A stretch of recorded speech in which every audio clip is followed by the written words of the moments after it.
Good morning friends. இந்த வீடியோவில் நம்ம பார்க்க போகிறது ஜார்ஜ் ஆர்வெல் எழுதின you and the atomic bomb என்கின்ற ஒரு ப்ரோஸ் எஸ்ஸே.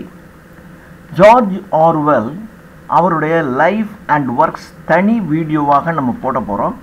அதனால் இதில் நம்ம அவருடைய லைஃப் அண்ட் ஒர்க்ஸை பற்றி நம்ம நிறைய டிஸ்கஸ் பண்ண வேண்டிய அவசியம் இல்லை. ஆனால் அவருடைய மிக புகழ் வாய்ந்த ஒரு புத்தகம் அப்படின்னா அனிமல் ஃபார்ம் என்கின்ற ஒரு புத்தகம். அதான் அவருடைய ரொம்ப ஃபேமஸான ஒரு புக்கு.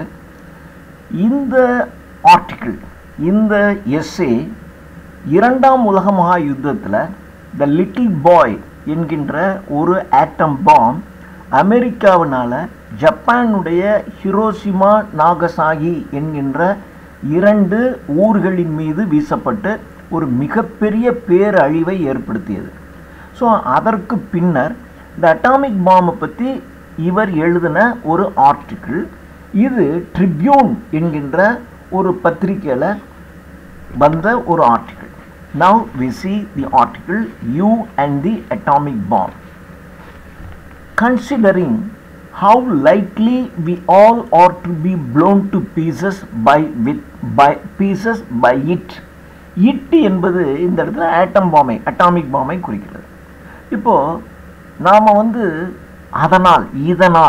இதனால் இந்த அட்டாமிக் பாம்பினால் நாமெல்லாம் சுக்களாக பீஸாக வெடித்து சிதறப் போகிறோம் அப்படிங்கிறத நீங்கள் நினச்சி பார்த்தீங்கன்னா வித்தின் த நெக்ஸ்ட் 5 years, அடுத்த 5 ஆண்டுகளில் உலகத்தில் இருக்கக்கூடிய மக்கள் எல்லாம் இந்த அட்டாமிக் பாம்பினால் சுக்களாக வெடித்து சிதறப்போகிறார்கள் அப்படின்னு நீங்கள் நினச்சிங்கன்னா the atomic bomb has not roused so much discussion as might have been expected. So அப்படி தான் பேசப்படுது. ஸோ ஹிரோஷிமா நாகசாகியில் ஒரு ஃபியூ செகண்ட்ஸில் சில லட்சக்கணக்கான மக்களை கொன்று பல லட்சம் மக்களை கை கால்கள் இழக்க வச்ச ஒரு கருவி அந்த atomic bomb.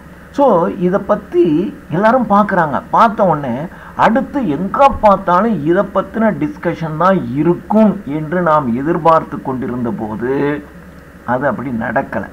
The atomic bomb has not roused. அது மக்கள் மத்தியில் ஒரு பெரிய டிஸ்கஷனை ஏற்படுத்தலை. The newspapers have published numerous diagrams.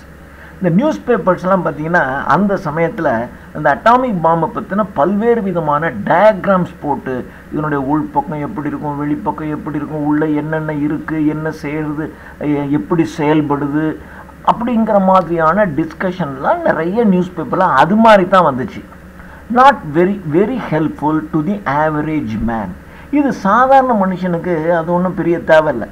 அதுக்குள்ளே புரோட்டான் இருக்குது, நியூட்ரான் இருக்குது, அந்த புரோட்டானு நியூட்ரானு என்ன செய்யுது இப்படிங்கிறத பற்றிலாம் காமன் மேனுக்கு தெரியாது. அதை பற்றி அவனுக்கு அக்கறை இல்லை.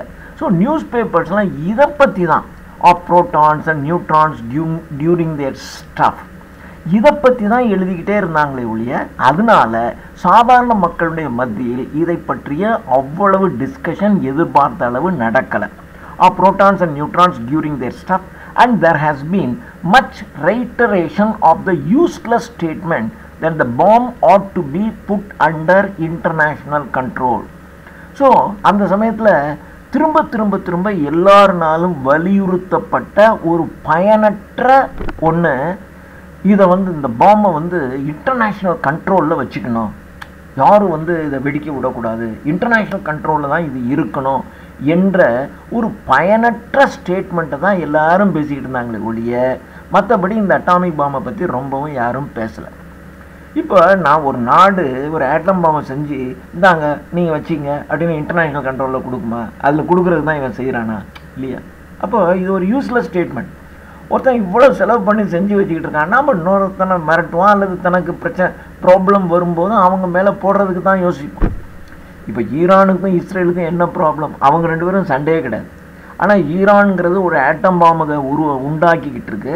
அந்த ஆட்டம் பாம் ஈரான் சில ஹவுதி என்கின்ற சில தீவிரவாதிகளெல்லாம் சப்போர்ட் பண்ணிக்கிட்டு இருக்கு. என்றாவது ஒரு நாள் இந்த ஆட்டம் பாம்பு அந்த தீவிரவாதிகள் கையில் போச்சுனாக்கா டக்குன்னு இந்த அமெரிக்காவுக்கும் இஸ்ரேலுக்கும் ஆபத்து வந்துருங்கிறதுனால நீ ஆட்டம் பாம் தயாரிக்கக்கூடாதுங்கிறதுக்காக தான் அந்த நாட்டோட சண்டை இல்லையா? அவ்வளோதான், சிம்பிள். ஸோ அதனால் ஒரு நாடு தயாரிக்குதுன்னா இதை இன்டர்நேஷ்னல் கண்ட்ரோலில் கொண்டு கொடுன்னா யாரும் கொடுக்க மாட்டாங்க. இதை பற்றின யூஸ்லெஸ் ஸ்டேட்மெண்ட் தான் நடந்துக்கிட்டே இருந்துச்சு. But curiously little has been said at any rate in print. ஆனால் மிக குறைந்த அளவுக்கு அல்லது ஆல்மோஸ்ட் அப்படி ஒரு செய்தியே வரல, அல்லது மிக குறைந்த அளவுக்கு தான் பிரிண்ட் மீடியாவில் செய்தி வந்தது about the question that is most urgent interest all of us, namely how difficult are these things to manufacture. ஆனால் இந்த விஷயத்தை பற்றி ஆல்மோஸ்ட் எந்த பிரிண்ட் மீடியாவிலையும் நியூஸ் பேப்பர்ஸ் ஊடகங்களில் இது வரவே இல்லை. எதை பற்றினது? How difficult are these things to manufacture. இந்த விஷயங்களை, இந்த அட்டாமிக் பாம்பை தயாரிப்பதற்கு எவ்வளவு கடினமானது என்கின்ற செய்தியை பற்றி எல்லாம் வரல. ஆட்டம் பாம்பில் அது இருக்குது, இது இருக்குது, நியூட்ரான் இருக்குது, புரோட்டான் இருக்குது, அப்படி இருக்கும், ஆட்டம் அப்படி உடைக்குது, இப்படி நிறைய இதை பற்றி தான் செஞ்சுக்கிட்டு இருந்தானே ஒழிய டெக்னிக்கலாக நிறையா பேசியிருந்தாங்களே ஒழிய இதை தயாரிக்கிறதுக்கு என்னடா எவ்வளோ கஷ்டம், என்ன செலவாகுதுங்கிறது வரல. Such information as we, that is the big public, as we நாம், இந்த மாதிரி செய்தி நமக்கு என்றால் யாருக்கு? the big public, இந்த உலகத்தில் இருக்கக்கூடிய சாதாரண பொதுமக்களுக்கு இந்த மாதிரியான செய்தி possess on this subject has come to us in a rather indirect way. ஆனால் இந்த மாதிரியான செய்தி நியூஸ் பேப்பரில் வரல, பிரிண்ட் மீடியாவில் வரல. ஆனால் இந்த செய்தி நம்மை போன்ற சாதாரண மக்களுக்கு ஒரு இன்டைரக்டாக நமக்கு வந்துச்சு. எப்படி வந்துச்சு அப்படின்னு சொன்னால், apropos of President Truman's decision not to hand over certain secrets to the USSR. சில ரகசியங்களை USSR, Union of Soviet Socialist Republic எனப்படும் ரஷ்யா. யூஎஸ்எஸ்ஆர் என்பது Union of Soviet Socialist Republic, அதாவது ரஷ்யாவை குறிக்குது. இந்த ரஷ்யாவுக்கு சில ரகசிய தகவல்களை யாரும் சொல்லிடக்கூடாது என்று அமெரிக்காவினுடைய பிரசிடென்ட் ட்ரூமேன் அப்படி சொன்னார். அவர் சொன்ன அந்த ஸ்டேட்மெண்ட்டிலிருந்து, அப்ராப்பஸ்னா வித் ரெஃபரன்ஸ் டு, அவர் சொன்ன அதிலிருந்து ஒரு இன்டைரக்டாக நாம் இந்த விஷயத்தை, இந்த செய்திகளை நம்ம தெரிஞ்சுக்கிறோம். அப்போது சம்மன்ஸ் ஏக்கும் சில மாதங்களுக்கு முன்பாக, when the bomb was still only a rumor, சில மாதங்களுக்கு முன்னாடி, அதாவது இப்போ 2ஆம் உலக இது நடந்துச்சு, ஆட்டம் பாம் போட்டுட்டான். அப்போ எல்லாருக்கும் தெரிஞ்சு போச்சு அமெரிக்காவில் ஆட்டம் பாம் இருக்கு, ஆட்டம் பாம் இப்படியெல்லாம் செய்யும் அப்படிங்கிற விஷயம் தெரிஞ்சு போச்சு. ஆனால் அதுக்கு முன்னாடி ஆட்டம் பாம்னு ஒன்று ஏதோ அமெரிக்கா கிட்ட இருக்குங்கிற மாதிரி ஒரு ரூமர் இருந்த அந்த காலங்களில் there was a widespread belief that splitting the atom was merely a problem for the physicists. physicists என்றால் இயற்பியல் அறிஞர்கள். ஸோ அப்போ எல்லாம் என்ன பேசிக்கிட்டாங்கன்னா, அணுவை பிளந்தோம்னா அது ஆட்டம் பாம், அவ்வளோதான். ஆட்டம் பாம்ங்கிறதா தான் இது சாதாரண விஷயம். ஆனால் அணுவை பிளக்கிறதுங்க என்னென்னா வீட்டில் இருக்கிற ஒரு கிழங்கை பிளக்கிற மாதிரியா? It's not such. ஸோ அது இயற்பியல் அறிஞர்களுடைய பிரச்சனை, ஒரு அணுவை பிளக்கிறது. ஸோ இயற்பியல் அறிஞர்கள் நினச்சாங்கன்னா அது பிளந்துட்டான்னா அதான் ஆட்டம் பாம் அப்படின்னு ஒரு ரூமர் இருந்துச்சு. And that when they had solved it, a new and devastating weapon would be within reach of almost everybody. So அவங்க அந்த அணுவை பிளக்கிற செய்தியை இந்த இயற்பியல்காரவங்க செஞ்சிட்டாங்கன்னா, இப்படி உலகத்தையே அழிக்கக்கூடிய இந்த கருவியானது ஆல்மோஸ்ட் யாருக்கிட்ட வேணாலும் கிடைக்கும்.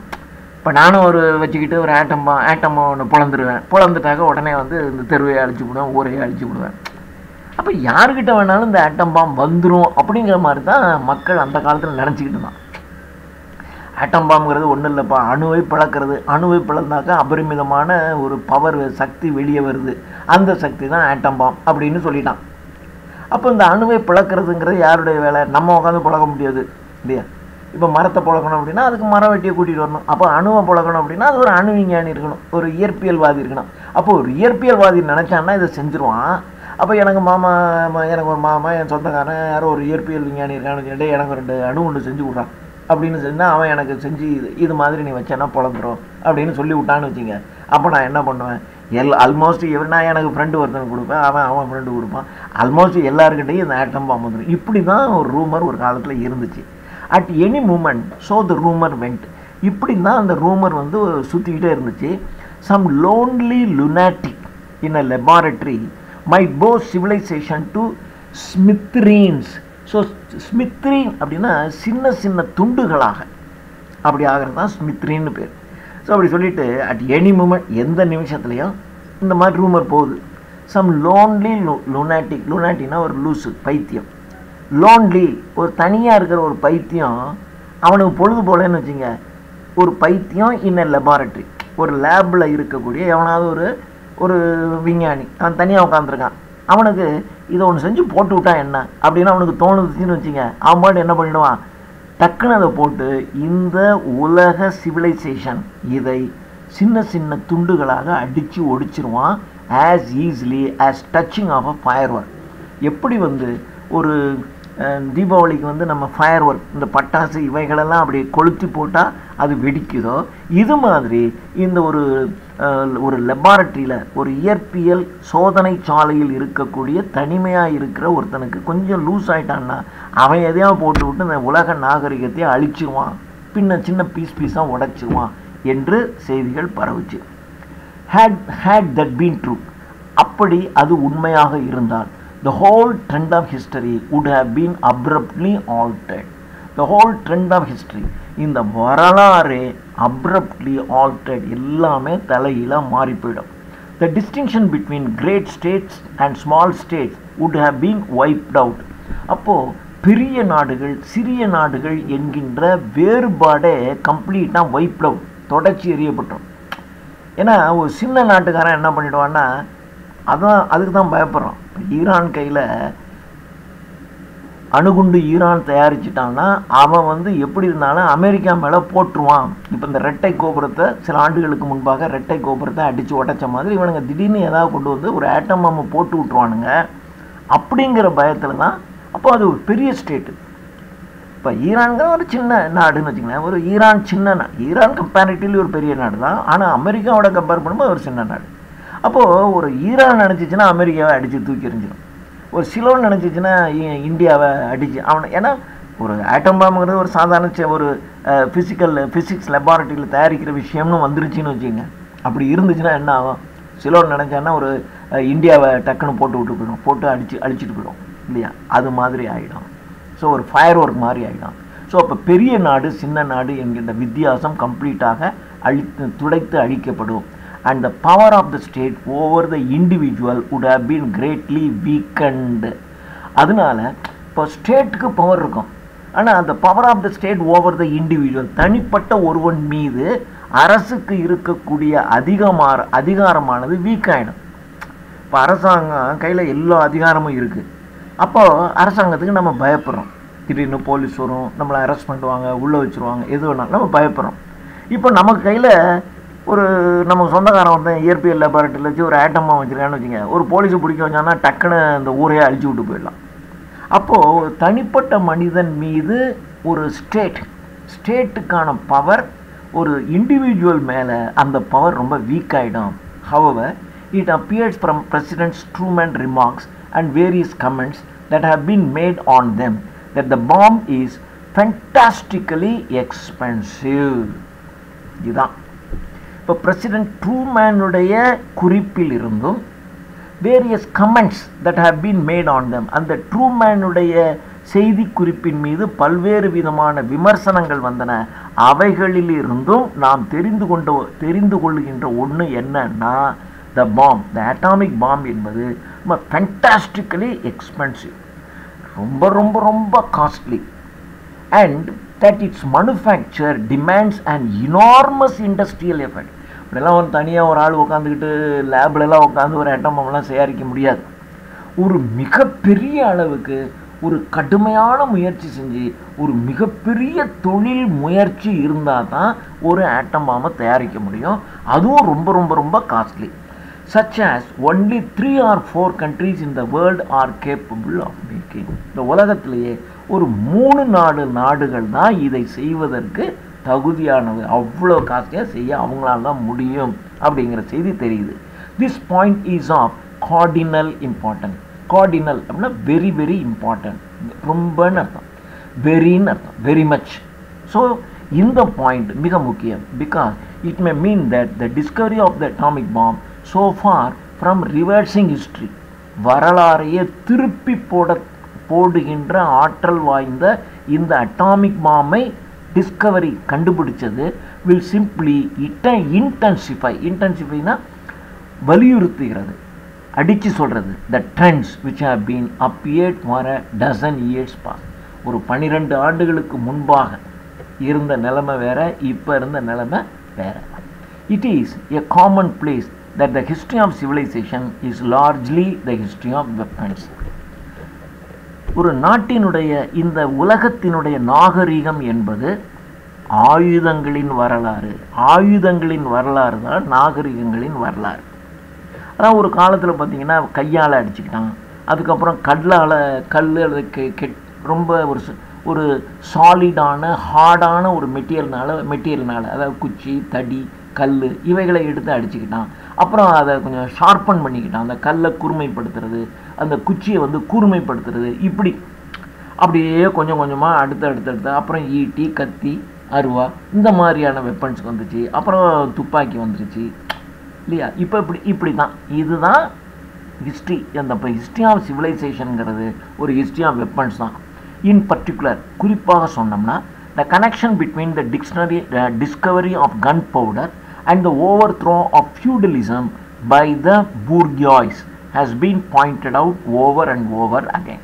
இதை திரும்ப சொல்லப்படக்கூடிய ஒரு விஷயம் என்னன்னா, the connection between the discovery of gunpowder, வெடிமருந்து கண்டுபிடிச்சதும் ஃபியூடலிஸ்ட் அப்படின்னா, ஃபியூடலிசம் என்பது இந்த ஜமீன்தார் முறை, நிலப்பிரபுத்துவம் அப்படின்னு சொல்கிறாங்களே ஜமீன்தார்கள். ஸோ ஃபியூடலிஸ்ட் அப்படின்னா ஜமீன்தார்கள், போர்கியாய்ஸ் அப்படின்னா ஆர்டினரி பீப்புள். ஸோ இந்த ஆர்டினரி பீப்புள் இந்த ஜமீன்தார்கள் அல்லது நிலப்பிரபுக்களை தூக்கி எறிகிறதுக்கு காரணமாக இருந்தது என்ன? Gunpowder. அப்போது கன் பவுடருங்கிறது சாதாரண ஆளுங்க கையிலலாம் இருக்கும். அப்போது இந்த சாதாரண மக்கள் கையில் கன் பவுடர் கிடச்சிருச்சின்னு வச்சிங்களேன், அவன் ஏன்னா ஜமீன்தாருங்கிறவன் என்ன ஒரு ஆள், அவன் வேலைக்கு ஒரு 100 பேரை வச்சுருப்பான், 500 பேரை வச்சுருப்பான். ஆனால் மக்கள் 10,000 பேரில் இருப்பான். ஸோ அந்த 10,000 பேரும் கையில் கன் பவுடர் வச்சுருந்தான்னு வச்சுங்க, இவன் என்ன பண்ணுவான்? அந்த ஜமீன்தாரை அடித்து உடைச்சிருவான். ஸோ இதான் இந்த நிலப்பிரபுக்கள் தூக்கி எறியப்பட்டது, சாதாரண மக்களினால் நிலப்பிரபுக்கள் தூக்கி எறியப்பட்டதற்கு காரணம் என்ன என்பது திரும்ப சொல்லப்படக்கூடியது என்னவென்றால், the discovery of gunpowder. And though I have no doubt exceptions can be brought forward, I think the following rule would be found generally true. So நான் இப்போ என்ன சொல்கிறேன்னா, I have no doubt, எனக்கு ஒன்றும் இதில் சந்தேகமே இல்லை. I think the following rule would be found generally rule. இந்த கீழ்கண்ட விதியானது ஒரு ஜெனரல் ட்ரூ, பொதுவான உண்மையாக இருக்கும். That ages in which the dominant weapon is expensive or difficult to make will tend to be ages of despotism. So despotism அப்படின்னா சர்வாதிகாரம்னு அர்த்தம். So இப்போ ஒரு சர்வாதிகாரம் உருவாவதற்கு காரணம் என்ன அப்படின்னா, இந்த கருவியினுடைய அந்த வெப்பன் இருக்கு இல்லையா, எது இப்போ ஒரு ஏஜில் பார்த்தீங்கன்னா இந்த வெப்பன் தான் ரொம்ப காஸ்ட்லி. அதாவது எல்லார்ட்டையும் அதிகமாக இப்போ பார்த்தீங்கன்னா நம்ம என்ன பண்ணுறோம், இப்போ ட்ரோன் தான் நடக்குது. இங்கே உட்காந்துக்கிட்டே இன்னொரு நாட்டை அடிக்கிறது. ஆனால் கொஞ்ச நாளைக்கு முன்னாடி இல்லாமல் நம்ம நாட்டில் இத்தனை ஆயிரம் சோல்ஜர்ஸ் இருப்பாங்க, அத்தனாயிரம் இப்போல்லாம் இத்தனை ஆயிரம் சோல்ஜர்ஸ்லாம் வேண்டியதே இல்லை. உட்காந்த இடத்துலேருந்து இன்னொரு நாட்டினுடைய இதை அடிக்கிறது அப்படின்னு வந்துருச்சு. டக்குன்னு ஒரு ட்ரோன் கிட்ட கொஞ்சோண்டு வெடிமருந்து கொடுத்தமிச்சா அது எங்கேயாவது போய் போட்டுட்டு ஓடியாந்துடும். அவன் அடித்து உடைச்சாலும் அதை பற்றி கவலை இல்லை. ஏன்னா அதனுடைய விலை 20-30 லட்ச ரூபா தான் இருக்கும். போடா போயிட்டு போகுதுன்னு விட்ருவாங்க. இப்போல்லாம் இனிமேல் ஏர்ஃபோர்ஸே கிடையாது. ஏரோப்ளேனில் போய் அப்படியே குண்டு போடுறதுங்கிறது எல்லாமே குறைஞ்சி போச்சு. உட்காந்த இடத்துலேருந்து அடிக்கிறது மாதிரி வந்துருச்சு. அப்போது எந்த மாதிரியான ஆயுதங்கள் அதிகமாக வர ஆரம்பிக்குதோ அந்த ஆயுதங்களை யார் அதிகமாக கையில் வச்சுட்டான்னா சர்வாதிகாரி ஆகிடும். அப்படி தான் இப்போது அமெரிக்கா கையில் தான் இந்த பங்கர், அதாவது பூமிக்கு அடியில் நீங்கள் ஒரு 500 அடி 1000 அடிக்கு கீழே பூமிக்கு அடியில் நீங்கள் ரகசியமாக ஒன்று செஞ்சுக்கிட்டு இருக்கீங்கன்னு வச்சுங்களேன். சாதாரண வெடிகுண்டு போட்டிங்கன்னாக்கா கொஞ்சம் தான், ஒரு 100 அடியை தான் தோண்டும். ஆனால் அமெரிக்கா கிட்ட இருக்கக்கூடிய அந்த பங்கர் அப்படின்னு ஒரு வெடிகுண்டு வச்சுருக்கான். அதை போட்டான்னு வச்சுங்களேன், அதை போட்டால் அது பூமிக்கு அடியில் ஒரு 500 அடி ஆழத்துக்கு போய் அதுக்குள்ளே என்ன இருந்தாலும் அழிச்சிட்டு வந்துடுது. அப்போ யாருக்கிட்ட இந்த பங்கர் இருக்கும் அவன் தான் பவர்ஃபுல். இப்போ அவன் சொன்னதான் சட்டம். இப்போ நீங்கள் அமெரிக்கா செய்கிறது சில சமயங்களில் தப்புன்னு நமக்கு தெரிந்தால் கூட மற்ற நாடுகள் ஒன்றும் பெருசாக செய்ய முடியாது. ஏன் செய்ய முடியாதுன்னா அவன் பவர்ஃபுல். ஏன்னா அவங்ககிட்ட தான் அந்த மாதிரியான ஆயுதங்கள் இருக்குது, ஆட்டம் பாம் வச்சுருக்கான். அதை விட எல்லா விதமான பவர்ஃபுல் வெப்பன்ஸும் அவன் கையில் இருக்குது. அதனால சர்வாதிகாரம் வந்துடும். இப்போ ட்ரம்ப்பு என்ன சொல்கிறாரோ அதான். நான் சொன்னதை நீ கேட்கலன்னா உனக்கு 500% டேக்ஸ் போடுவேன்னு சொன்னார்னா நீங்கள் பேசாமல் தான் இருக்கணும், இல்லாட்டி டேக்ஸ் போடுவார். ஏன்னா அவர்கிட்ட அவர் அந்த நாட்டில் வந்து அவ்வளோ பவர்ஃபுல் வெப்பன்ஸ் இருக்குது. ஈவன் ரஷ்யா சைனாவிட்டெல்லாம் இல்லை. இப்போ நாம் இப்போ தான் வளர்ந்துக்கிட்டு இருக்கோம் 4ஆவதா. ஆனால் அமெரிக்காவிட்ட ஆல்ரெடி ஹேவ். இதை தான் அவர் சொல்கிறான். So in particular the connection brought forward, the following rule would be that ages in which the dominant weapon is expensive. அதாவது இந்த முக்கியமான அந்த கருவி, அந்த வெப்பன்கிறது எவ்வளவு எக்ஸ்பென்சிவ் ஆகும், ஆர் டிஃபிகல்ட் டு மேக், ரொம்ப அதை செய்கிறது கஷ்டம் அப்படின்னு இருந்துச்சுன்னா அதை யார் கையில் வச்சுருக்காங்களோ அவன் தான் பவர்ஃபுல். அப்படி கையில் வச்சுருக்காங்க 1-2 பேர் தான் இருப்பான். அப்போ அந்த 1-2 பேர் என்ன பண்ணுவான், இந்த உலகத்தையும் ஆட்டி படைக்கணும்னு நினைப்பான். அந்த டெஸ்பாட்டிசம், சர்வாதிகாரம் வந்துடும். whereas when the dominant weapon is cheap and simple. ஆனால் இந்த டாமினண்ட்டாக இருக்கக்கூடிய இந்த கருவியானது சீப்பாகவும் ரொம்ப சிம்பிளாகவும் இருந்துச்சுன்னா the common people have a chance. எல்லார் கையிலும் இது கிடச்சிரும்ல. thus for example tanks, battleships and bombing plants are inherently tyrannical weapons. இப்போ இந்த டேங்க்னா இந்த பீரங்கி, பேட்டில்ஷிப் யுத்த கப்பல்கள், பாம்பிங் பிளேன், பாம்பு போடக்கூடிய ஏரோப்ளேன், இதெல்லாம் ரொம்ப கொடூரமான கருவிகள். ஆனால் ரைஃபிள், துப்பாக்கி, மஸ்கெட்டுங்கிறது ஒரு வகையான துப்பாக்கி, லாங் பவுஸ், ஒரு நீண்ட ஒரு பில்லு, லாங் பவுல்ஸ், அண்ட் ஹேண்ட் கிரனேட்னா அந்த கையெறி குண்டு, கையில் ஒரு குண்டு வச்சுருப்பாங்க, இப்படி பல்லில் கடித்து அதை லாக்கை ஓப்பன் பண்ணி இப்படி தூக்கி எறியுவாங்க. அது மாதிரி இதெல்லாம் ஆர் இன்ஹரண்ட்லி டெமோக்ராட்டிக் வெப்பன்ஸ். இதெல்லாம் ஓரளவுக்கு சாதாரணமாக கிடைக்கும். நீங்கள் சாதாரணமாக இந்த தீவிரவாதிகள் அப்படின்னா அவங்ககிட்ட ரைஃபிள்ஸு, மஸ்கெட்ஸு, இந்த பவுஸு, ஹேண்ட் கிரனேட் இதெல்லாம் வச்சுருப்பான். ஆனால் அவங்ககிட்ட இந்த டேங்க்கு, பேட்டரிஷிப் இதெல்லாம் ஒரு நாட்டுக்கிட்ட தான் இருக்கும். அதுவும் எந்த நாடு கொஞ்சம் வசதியாகவும் நிறைய மிலிட்ரிக்கு காசு செலவு பண்ணுற கெப்பாசிட்டி இருக்கும் அந்த நாடுகள்கிட்ட இது அதிகமாக இருக்கும். A complex weapon makes the strong stronger. இந்த மாதிரி இந்த டேங்க்கு, பேட்டில்ஷிப் அவர் காலத்தில் சொல்கிறார். அந்த காலத்தில் வந்து ஆட்டம் பாம்ங்கிறதே ஒரு அப்போ தான் முதல்ல போடுறான். ஆட்டம் பாம் தான் அது. அதனால தான் இந்த ஆட்டம் பாம் பற்றி எழுதிட்டு இருக்காரு. இப்போ நம்ம அதை விட பவர்ஃபுல்லான வெப்பன்லாம் பார்த்துட்டு உட்காந்துருக்கோம். அதனால் இந்த டேங்க்கு, பேட்டில்ஷிப், இந்த பாம்பிங் பிளான்ஸ் இதெல்லாம் காம்ப்ளெக்ஸ் வெப்பன்ஸ். இது கையில் உங்கள் கையில் நிறையா இருந்துச்சுன்னா அது இருக்கிறவன், ஸ்ட்ராங்காக இருக்கிறவன் ஸ்ட்ராங்கர் ஆகிடுவான். ஆனால் அந்த சிம்பிள் வெப்பன் வச்சுருக்கான்ல, இந்த rifle, muskets, bow, hand grenade இது மாதிரி சிம்பிள் வெப்பன் வச்சுருக்கிறவன் there is no answer to it. அவன் வந்து எப்படி இருப்பான், வீக்கானவனாக தான் இருப்பான். அது எப்படின்னா gives class to the weak. சாதாரண மனுஷன், அதாவது சாதாரணமாக ஒன்றும் இல்லை அவங்ககிட்ட, ஒன்றும் இல்லாதவங்களுக்கு ஒரு கிளா. இப்போ ஒரு பேர்ட் இருக்குன்னு வச்சிங்களேன், அந்த பேர்டினுடைய காலில் அந்த கிளாஸ் இருக்கு இல்லையா, அது டக்குன்னு நீங்கள் ஏதாவது அதை டிஸ்டர்ப் பண்ணிங்கன்னா அந்த கிளாஸ்னால உங்கள் மூஞ்சியெல்லாம் பிராண்டி விட்டுரும் அது. அப்போ சாதாரண மனுஷன்ட்ட ஒன்றும் இல்லை. அவன் கையில் இந்த ஒரு ரைஃபிள் இருக்கிறது, மஸ்கெட் இருக்கிறது, லாங் பவ் இருக்கிறது. எதை விட 100 பேர் வரான்னு வச்சுங்க, நீங்கள் ஒரு லாங் பவ், ஒரு நீண்ட வில்லு வச்சுருக்கீங்க, அம்பு வச்சுருக்கீங்க. இதை வச்சுட்டு நீங்கள் எத்தனை பேரை இது பண்ணுவீங்க? நீங்கள் ஒரு 4 அம்பு எறிகிறதுக்குள்ளே எல்லோரும் உங்கள் மேலே வந்து 100 பேரும் உங்கள் மேலே வந்து விழுந்துருவான், செத்தே போடுவீங்க. இந்த பாகுபலி, இந்த வில் அம்பளை வச்சுட்டு படம் எடுக்கிறவனா நான் பார்த்தேன், எனக்கு ரொம்ப சிரிப்பாக வரும். பாகுபலியில் நான் பார்த்துருக்கேன். அவன் பின்னாடி பார்த்தீங்கன்னா ஒரு 5-6 அம்பு தான் இருக்கும். அது நமக்கு பார்த்தா தெரியுது, ஒரு 10 அம்புக்குள்ளே தான் இருக்கும். ஆனால் அவன் பாட்டு எடுத்து அவன் இந்த அனுஷ்கா அடிச்சுக்கிட்டே இருப்பாங்க, எத்தாப்புல வந்துக்கிட்டே இருக்கான். ஆனால் அவன் அம்பு எடுத்து அடிச்சுக்கிட்டே இருக்கான். அது எங்கே திரும்பி அது ரொம்பதுன்னு தெரியல. அப்புறம் அவன் தான் 100 பேரும் வரான்டா, நீ எப்போ அம்புனால அதை எடுத்து ஒருத்தனை எஞ்சினா ஒருத்தன் சாகுறான். அடுத்து நீ எடுக்கிறதுக்குள்ளே ஒரு 1 மினிட் 1/2 மினிட் ஆகும்ல. ஒரு 5 நிமிஷத்தில் கூட ஒரு 10 அம்பு தான் உன்னால் செய்ய முடியும். இந்த 5 நிமிஷத்துக்குள்ளே அது ஏத்தாப்பில் இருக்கிறவன் ஒரு 500 பேர் ஓடி வரான், அவன் உன் மேலே விழுந்தா என்ன ஆகும்?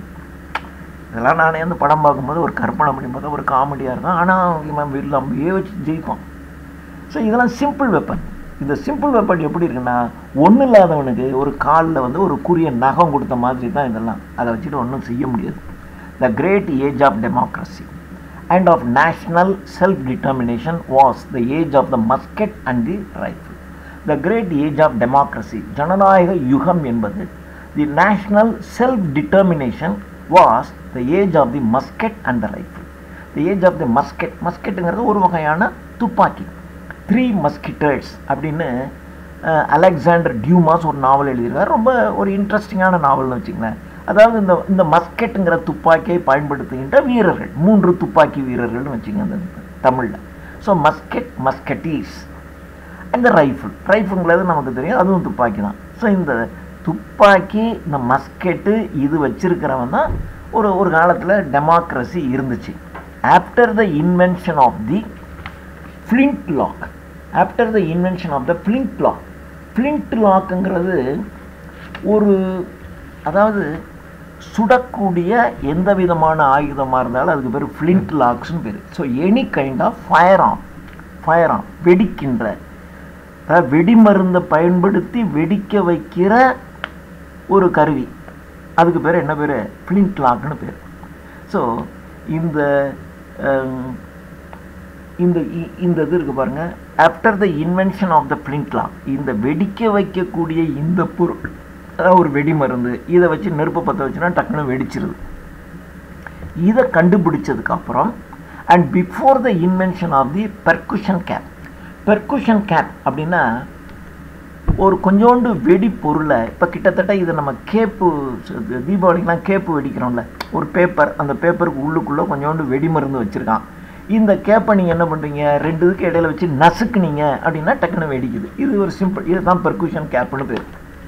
ஸோ பெர்குஷன் கேப்புங்கிறது வேறு ஒன்றும் கிடையாது, நீங்கள் சாதாரணமாக இதை வச்சுக்கலாம், துப்பாக்கி, தீபாவளி துப்பாக்கியில் பயன்படுத்துறது. ஸோ ஒரு பேப்பர்லையோ அல்லது ஒரு மெட்டல்லையோ ஒரு கன் பவுடரை வச்சு அதை ஓங்கி ஒரு அழுத்தி வெடிக்க வைக்கிறது. இப்போ துப்பாக்கிங்கிறது என்ன செய்யுது, அது ஒரு அந்த வெடிக்கின்ற பொருள் அதான் புல்லட்டு, அந்த புல்லட் இருக்குது, அதை நீங்கள் இப்படி சுடும்போது இந்த பக்கம் இருக்கிறது ஓங்கி அது மேலே மோதின உடனே அது போய் டக்குன்னு அங்கே போய் தள்ளி வெடிச்சிருது. இப்படி தானே? இதை தான் பெர்குஷன் கேப்புங்கிறான். அதாவது இந்த துப்பாக்கி இந்த விஷயங்களை சொல்கிறான்.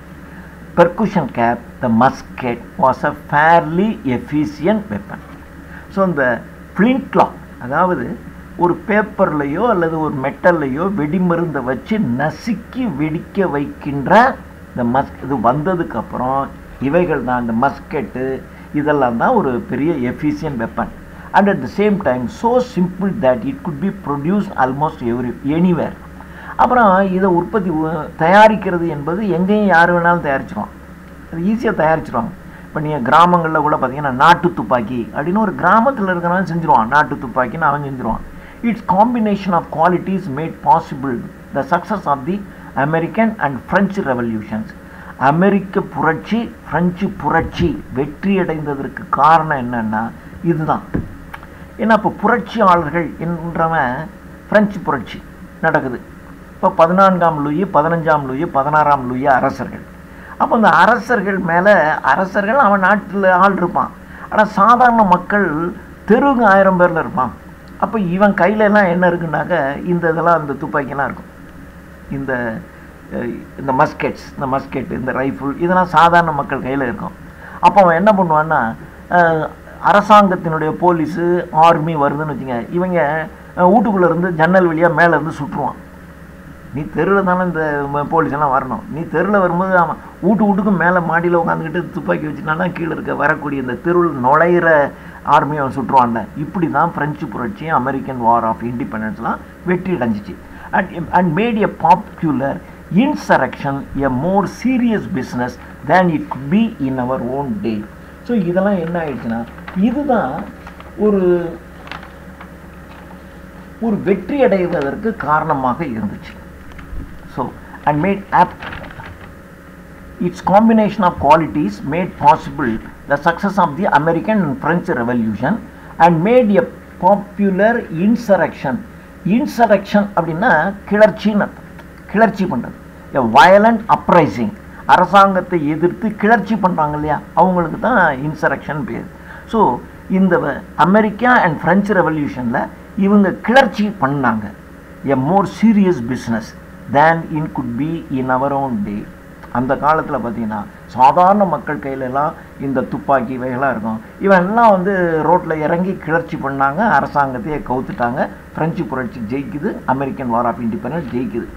After the musket came the breech loading rifle. After the musket came, இந்த மஸ்கட் என்பது வந்ததற்கு அப்புறம் breech loading rifle. Breech loading rifle அப்படின்னா நீங்கள் சினிமாவில் பார்த்துருப்பீங்க, ஒரு நீளமான துப்பாக்கி வச்சுருப்பான். ஒன்று வெடித்ததுக்கு அப்புறம் மறுபடியும் அந்த ஒரு பட்டன் அப்படி பின்னாடி இழுத்து அப்படி முன்னாடி தள்ளுவான். அப்போ தான் அடுத்த குண்டை நீங்கள் வெடிக்க வைக்க முடியும். நீங்கள் ரைஃபிள்ங்கிறது டக்கு டக்கு டக்குன்னு சுட்டுக்கிட்டே இருக்கலாம். அதுக்கு அந்த உள்ளுக்குள்ளே வந்து 6 அல்லது 12 அல்லது 28ன்னு அந்த ஒரு கேஸ் இருக்கும். அந்த கேஸை நீங்கள் உள்ளே தள்ளிட்டிங்கன்னா அது 12 இருக்குன்னா 12 சுடும், 6 இருந்தால் 6 சுடும். ஆனால் அந்த மஸ்கெட்லாம் அப்படிலாம் கிடையாது. இப்படி நீங்கள் பின்னாடி இழுத்து இப்படி முன்னாடி தள்ளணும். அப்படி இழுத்து தள்ளுனீங்கன்னா ஒரு புல்லட் இப்படி முன்னாடி வரும். அதை நீங்கள் சுடணும். சுட்டுட்டு மறுபடியும் ஒருக்கு பின்னாடி இழுத்து முன்னாடி தள்ளணும். அப்படி ஒவ்வொரு தடவை சுடுறதுக்கும் நீங்கள் பின்னாடி இழுத்து முன்னாடி தள்ளணும். இதுக்கு தான் பிரீச் லோடிங் ரைஃபிள்னு பேர். ஸோ இந்த மஸ்கெட்டுக்கு அப்புறம் after the musket came the breech loading rifle வந்துச்சு. This was a comparatively complex. மஸ்கெட்டோட கம்பேர் பண்ணும்போது இந்த பிரீச் லோடிங் ரைஃபிள்ங்கிறது கொஞ்சம் சிக்கலான விஷயம். But it could still be produced in scores of countries. ஆனால் இந்த பிரீச் லோடிங் ரைஃபிள் பல நாடுகளில் ஸ்கோர்ஸ் ஆஃப் கண்ட்ரீஸ் அப்படின்னா பல நாடுகள், ஸ்கோர் அப்படின்னா 20, ஸ்கோர்ஸ் அப்படின்னா பல 20கள், ஒரு 5 20னா 100, 6 20னா 120 நாடுகளில் இது உற்பத்தி ஆகுது. And it was cheap. இதை செய்கிறது ரொம்ப சீப்பு தான்.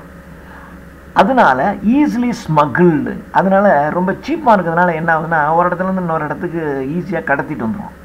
இப்போ ஆட்டம் பாம்பை ஒரு இடத்துலேருந்து இப்போ ஒரு நாடு ஆட்டம் பாம்பு வச்சுருக்குன்னா இன்னொரு நாட்டுக்கு நீங்கள் கடத்திட்டு போக முடியுமா? பண்ண முடியாது. ஆனால் இதெல்லாம் எந்த நாட்டிலேருந்து எவனும் ஈஸியாக கொண்டு வந்துடுவான். Easily smuggled and economical of ammunition. அதாவது பொருளாதாரத்தில் தாக்கு பிடிக்கிற அளவுக்கான கருவிகள் இவைகள்லாம். Even the most backward nation could always get hold of rifles from one source or another. ரொம்ப பின்தங்கி இருக்கக்கூடிய நாடுகள் கூட ஏதாவது ஒரு வகையில் எங்கே இருந்தாலும் அவங்களுக்கு ரைஃபிள் கிடைக்கும். So that Boers, Bulgars, Abyssinians, Moroccans, even Tibetans could put up a fight for their independence. ஸோ அதனால தான் இந்த போயர் யுத்தம், பல்கேரியன்ஸு, அபிசீனியன்ஸு, மொராக்கன்கள், திபெத்தியர்கள் இவங்களெல்லாமே என்ன பண்ணாங்கன்னா அவங்க தங்களுடைய சுதந்திரத்திற்காக அவங்களால ஈஸியாக போராட முடியுது. ஏன்னா அவன் கையில் ஈஸியாக கிடச்சிரும். இதெல்லாம் எங்கே இருந்தாலும் கடத்தி கொண்டு வந்துடுவான், காசு கொடுத்து எங்கே இருந்தாலும் வாங்கி கொண்டு வந்துடுவான். கொண்டு வந்ததுனால இவங்க நாட்டில் வந்து கிளர்ச்சி செய்து அல்லது போராடி, அந்த போராட்டத்தில் சில சமயங்களில் அவங்களுக்கு சுதந்திரம் கிடைச்சிருக்கும், சில சமயங்களில் அவங்க அரசாங்கத்தினால் அடித்து ஒடுக்கப்பட்டுவும் செஞ்சுருப்பாங்க. But therefore every development in military technique has favored the state as against the individual and the industrialized country as against the backward one. But therefore ஆகையால் every development in military technique, அதனால இந்த military techniqueல ஒவ்வொரு டெவலப்மெண்ட்டும், so every development in military techniqueல has favored the state, அது அரசாங்கத்துக்கு தான் சாதகமாக இருக்கும். அதாவது சாதாரண மனுஷங்கிட்ட இதுதான் இருக்கும், ஆனால் அரசாங்கத்துக்கிட்ட இதை விட பவர்ஃபுல்லான ஒரு இது வச்சுருப்பான் அந்த போலீஸு, இல்லையா? நீங்கள் ஒவ்வொருத்தரையும் ஒன்று தான் சுடுவீங்க. ஆனால் பார்த்தீங்கன்னா அவங்ககிட்ட இருக்கக்கூடிய அந்த AK-47ங்கிறதுலாம் ஒரே சமயத்தில் ஒரு 100 குண்டை 10 பேர் வர்றான்னு வச்சுக்கோங்க. 10 போலீஸ்காரன் AK-47ஓட வர்றான். ஒவ்வொரு AK-47 ஒரு 100 குண்டை சுடுதுன்னு வச்சுங்க. நீங்கள் எதிர்த்தாப்புல ஒரு 500 பேர் இருக்கீங்க, இவன் 10 பேர் இருந்தால் போதும், டட்டன்னு அடித்தான்னாக்கா நீங்கள் எதிர்த்தாப்புல நிற்க அவ்வளோ பேரையும் கொண்டுடுவானா இல்லையா? அப்போது ஆனால் ஒரு AK-47 சாதாரண மனுஷன் வாங்க முடியாது. இப்போ வச்சுருப்பாங்கங்கிறது வேறு, ஆனால் அப்படி சொல்கிறான். அப்போது ஒரு புது டெக்னிக் வருது அப்படின்னா அது அரசாங்கத்துக்கு தான் அது சாதகம். அரசாங்கம் அதை ஈஸியாக வச்சுக்கணும். ஏன்னா அரசாங்கம்கிட்ட இருக்கிற பணம் வேறு, அரசாங்கத்திட்ட இருக்கிற வசதி வேறு. அரசாங்கம் எந்த நாட்டிலிருந்து ஈஸியாக அதை கொண்டு வர முடியும். ஆனால் நீங்கள் உங்கள்கிட்ட நம்ம தனிப்பட்ட மனிதர்கள் அல்லது தனிப்பட்ட இந்த புரட்சி குழுக்கள்கிட்ட இவ்வளோ காசு இருக்காது. அப்படி காசு இருந்தாலும் இன்னொரு நாட்டிலேருந்து அவ்வளோ ஈஸியாக போய் டக்குன்னு காசு கொடுத்து வாங்கிட்டு வர முடியாது. அது ரகசியமாக நீங்கள் கடத்தி தான் கொண்டு வர முடியும். அப்படி உங்கள்கிட்ட காசே இருக்காது, காசு இருந்தாலும் போய் வாங்கிட்டு கொண்டு வர்றது சிரமம். கடத்தி கொண்டு வரும்போது பிடிச்சிட்டான்னு வச்சுங்க, அதெல்லாம் போயிடும். இல்லையா? அப்போ இவ்வளோ சிரமம் இருக்குது. அப்போ அரசாங்கத்துக்கு தான் மிலிட்ரி டெக்னிக்கில் இம்ப்ரூவ் ஆக ஆக அரசாங்கத்துக்கு ரொம்ப ஃபேவராக இருக்கும். And the industrialised country as against the backward one. அப்போ எந்த நாடு ஒரு தொழிலில் பலமாக இருக்கோ அந்த நாடு பின்தங்கிய நாட்டை விட சிறப்பாக இருக்கும். There are fewer and fewer foci. Foci அப்படின்னா ஃபோக்கஸ் பண்ணுறது அப்படின்னு சொல்ல முடியல. என் கவனம் பூரா அதில் தான் ஃபோக்கஸ் ஆகிருக்குன்னு சொல்ல முடியல. அந்த ஃபோக்கஸ் என்பதன் ப்ளூரல் ஃபார்ம் தான் ஃபோசை. த ஃபோசை ஆஃப் பவர் அப்படின்னா ஃபோக்கஸ் ஆஃப் பவர் ஃபோக்கஸ் ஆகும். ஸோ அப்போது ஃபியூவர் அண்ட் ஃபியூவர் ரொம்ப கொஞ்சம் நாடுகள்கிட்ட தான் பவர் ஃபோக்கஸ் ஆகும். இப்போ நீங்கள் வச்சுக்கிட்டிங்கன்னா அட்டாமிக் பாம் உள்ள நாடுகள் என்று எடுத்துக்கிட்டிங்கன்னா அதிகபட்சம் ஒரு 10 நாடு இருக்கும். பாகிஸ்தான்கிட்டே எப்படியோ வந்துருச்சு, அப்பயே இந்தியாக்கிட்டையும் இருக்குது. ஸோ நீங்கள் இப்படி கணக்கு பார்த்தீங்கன்னா ஒரு 10 நாடுகள்கிட்ட ஆட்டம் பாம் இருக்கும். அதனால் இதே ஜாஸ்தி. நம்ம நாட்டிலலாம் ஆட்டம் பாம் தயாரித்ததை அமெரிக்காலாம் விரும்பவே இல்லை. பாகிஸ்தானை பேசாமல் விட்டாங்க. ஆனால் நம்ம தயாரிக்கும் போது ஏகப்பட்ட கண்டிஷன் போட்டுச்சு இந்த அமெரிக்கா, நம்ம வச்சுக்கக்கூடாது அப்படின்னு. ஆனால் அப்புறம் நம்ம ஒரு பெரிய நாடாக இருக்கோம், நம்முடைய தயவு அவங்களுக்கு ஒரு பக்கம் தேவைப்படுறது. சைனாவுக்கு ஈக்குவலாக நம்ம இருக்கிறதுனால சரி சைனாவை அமெரிக்காவுக்கு பிடிக்காது. அப்போது சைனாவுக்கு ஒரு செக் வைக்கணும்னா இந்தியா தேவைங்கிறதுனால தான் அமெரிக்கா நம்ம கூட இந்த அளவுக்காவது இருக்குது. அப்படி இருக்கும். அப்போது இது பார்த்திங்கன்னா ஃபியூவர் அண்ட் ஃபியூவர் ரொம்ப கொஞ்சம் பேர்கிட்ட தான் இது இருக்கும். Country backward. There are fewer and fewer foci of power. Already in 1939, there were only 5 states capable of waging war on the grand scale. மிக பெரிய அளவில் யுத்தம் நடத்துகின்ற தகுதி 1939 தான் 5 நாடுகள்கிட்ட தான் இருந்துச்சு. And now there are only 3. ஆனால் இப்போ பார்த்தீங்கன்னா மிக பெரிய அளவில் யுத்தம் நடத்துகிற தகுதி ஒரு 3 நாடுகளுக்கு தான் இருக்குது. அந்த 3 நாடு அப்படிங்கிறது பார்த்தீங்கன்னா அவங்க அப்போ சொல்லும்போது ஜெர்மன், ஜப்பான். ஏன்னா அவங்க தான் 2ஆம் உலக யுத்தத்தை நடத்திக்கிட்டு இருந்தவங்க. அமெரிக்கா, ரஷ்யா, சீன், இங்கிலாந்து வச்சுருந்தாங்க. அப்போ இங்கிலாந்து உலகம் முழுவதும் அவங்களுக்கு காலனி நாடுகள் இருந்துச்சு இல்லையா? 1939 நம்ம விடுதலை அடைஞ்சதே 47 தானே இல்லையா? அதனால் அப்போ பார்த்தீங்கன்னா அமெரிக்கா, ரஷ்யா, இங்கிலாந்து. இந்த பக்கம் பார்த்தீங்கன்னா ஜெர்மனி அண்டு ஜப்பான். ஸோ இந்த 5 நாடுகளில் தான் ரொம்ப ஒரு பெரிய யுத்தம் நடத்துகிற கெப்பாசிட்டி இருந்துச்சு. ஆனால் இப்போ பார்த்தீங்கன்னா 5 நாடுகளில் நீங்கள் ஜெர்மனும் ஜப்பானும் கிடையாது. இப்போ அவங்க 3ன்னு சொல்கிறான். அந்த 3 என்பது அமெரிக்கா, ரஷ்யா, இங்கிலாண்டும் கிடையாது, சைனா இப்போ அவங்க சொல்கிறான். ஆனால் இப்போ நம்ம 4ஆவதாக நம்மளும் இப்போ பெருசாக வந்துக்கிட்டு இருக்கோம். Waging war on the grand scale. And now there are only 3 ultimately. இப்போ நல்லா சொன்னால் 3, இன்னும் சொல்ல போனால் நல்லா குறிப்பாக சொன்னால் ஒன்லி 2ன்னு சொல்கிறான் அவன் எழுதும்போது. அப்போது சைனா கூட அப்படி இருக்காது, 2 தான், அமெரிக்காவும் ரஷ்யாவும். This trend has been obvious for years. இந்த ட்ரெண்டு பல ஆண்டுகள் இப்படி தான் இருந்துச்சு. And was pointed out by a few observers even before 1914. 1914 முதல் உலகமா யுத்தம் நடக்கிறதுக்கு முன்னாடியே இப்படி தான் சில அப்சர்வர்ஸ் கணித்தாங்க. இப்படி தான் இருக்கும். ஒரு சில நாடுகள்கிட்ட தான் இது இருக்குது, எல்லார்ட்டையும் இருக்காதுன்னு கணித்தார்கள். The one thing that might reverse it is the discovery of a weapon, or to put it more broadly, of a method of fighting not dependent on huge concentrations of industrial plant. So the one thing, ஒரு விஷயம் the reverse பண்ணோம் என்னன்னா the discovery of a weapon, ஒரு கருவியை கண்டுபிடிக்கிறது.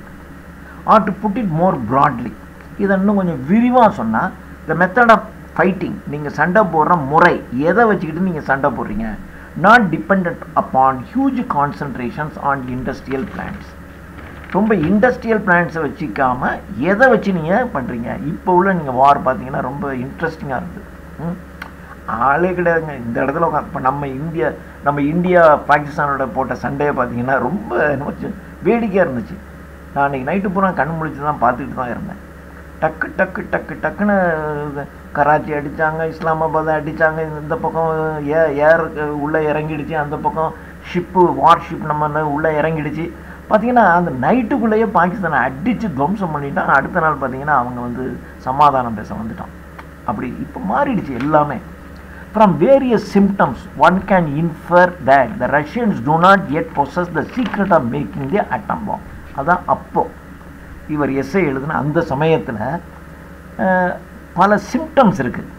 இந்த சில அடையாளம் தான் கேட்டிங்கன்னா என்கிட்ட இருக்குமா, ஆனால் இருக்கா இல்லையான்னு அவனுக்கு தெரியும்.